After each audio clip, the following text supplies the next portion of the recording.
How important is the contract or agreement that you send over to your client after your deep dive discovery call? Very important. So I have always been a believer of over delivering in every step possible. The reason being, a lot of people, your prospective hiring managers, are extremely busy people. Okay, they're doing other things besides thinking about you and thinking about their partnership with you.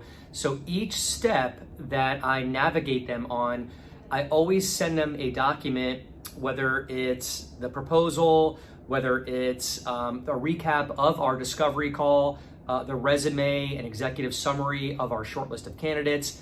And those documents and those steps, there's always a lot there, a lot of meat and potatoes for that manager to review and cover, because you never know at which step that manager is actually going to take his or her time and read and understand who you are, and something might pop out that really impresses them. So I'm always doing that. And the agreement or the recruiting contract is by far one of the most important steps in the sales process to close your deal and acquire big searches of over $50,000 going forward. So I'm going to give you a quick preview of what the contract looks like that we create and we send out to our prospective customers and all the detail that goes into it. Let's go ahead and take a look. I've always been a believer in the term, the devil is in the details. I learned this a long time ago from a mentor of mine in business, a very successful man who works outside of the recruiting industry, who has made millions and millions of dollars because everything he does, he takes his time, he puts effort into it, and he works on the details. So I agree with that 100%. It's no different than all your steps in recruiting with your prospective new clients, okay? And the agreement that you choose to send over to your client says a lot about who you are and how serious you are about acquiring their business.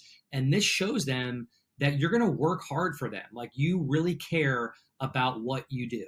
All right. So for those of you who currently don't have a recruiting agreement, I want you to look at this. For those of you that do, also take a look at this, because there could be a lot of things that you're missing. I know a lot of recruiters that I speak with during the week just send a one-pager over that's very basic. It almost looks like an attorney's agreement.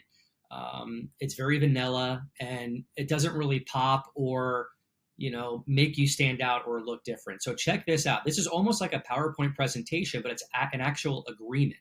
So what I do is I put my logo up here. My client's logo would go here. We would state the title of the role, the date, etc. Pretty basic stuff there. But then we go into a little sales pitch, again, covering what we do and the benefits and the value add that we're going to give our new clients. So the client has to read all this before they get down to the price tag and the time frame and all that good stuff before they sign off on it. Okay, so we recruit A players who are leaders. I put this cool image here, the difference between a boss and a leader, which is important to understand.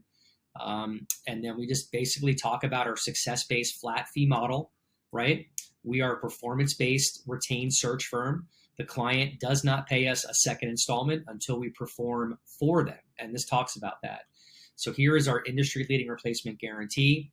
We typically do a 2 to 3 year replacement guarantee. We feel very confident in our placements. And let's face it, if we're going to be charging $50,000, $75,000, $120,000 for a search, we had to make sure that our candidates are A players and they're not going to leave anytime soon. We've been able to maintain a 96% retention rate with our placements because our candidates are so solid. They are A players. So again, we continue to talk about our value add for the client, what to expect from our firm, search transparency. Our hiring team conducts forward-looking interviews, social media reputation reports. So the client can read all this and see what they're getting by paying this fee. All right. We take it a step further. We provide our 9 steps that we do in our search process. So discovery step, determination step, search strategy step, sourcing and recruiting step, team and role fit analysis, where we dive deep into our candidates before we put them on a short list to find out how they fit in at their current position and how will they fit in with our client's new role. So we outline all the 9 steps that our client can expect from us in the background, the due diligence that my team does before we present a short list to our client. So here's the client's responsibilities.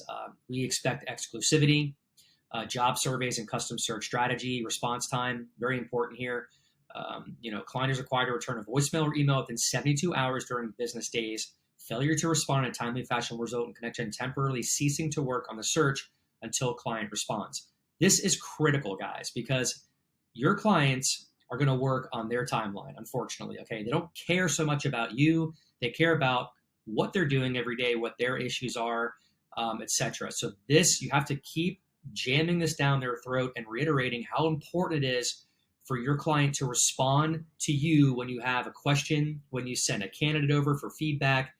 It is critical you get a response time within that 72 hours. Okay, so clearly outlines what their responsibility is. This is not just about you, but we are holding our clients accountable. This is a partnership. And for a partnership to work, it's a two-way street. Okay, so we keep going down. Here's where we dive into the price tag of what it's going to cost them. I highlight it. I make no secrets, no surprises about it. For those of you that are trying to hide your price tag in your agreement, it's shady. Stop doing it. All right, get out in front of it. Tell them exactly what your price is, what they can expect as far as installment payments, net terms, etc., and what your replacement guarantee is. Those are the three big highlights. When I send this over in an email, I usually bullet point those. I'm not hiding that. That's exactly what it is. You want to know if your client has any objections to that sooner than later, so you don't waste your time and money. Okay.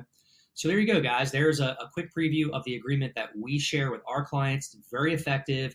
I get very positive feedback from my clients with this, and we close a lot of big deals this way. And I send this over through like a PDF e-sign or a company called Signwell. So the client would have to digitally sign it. It's quicker. It expedites faster. I get it. I sign it digitally, and we save a copy, send it back to our client for their records, and we are good to go. Thanks, guys.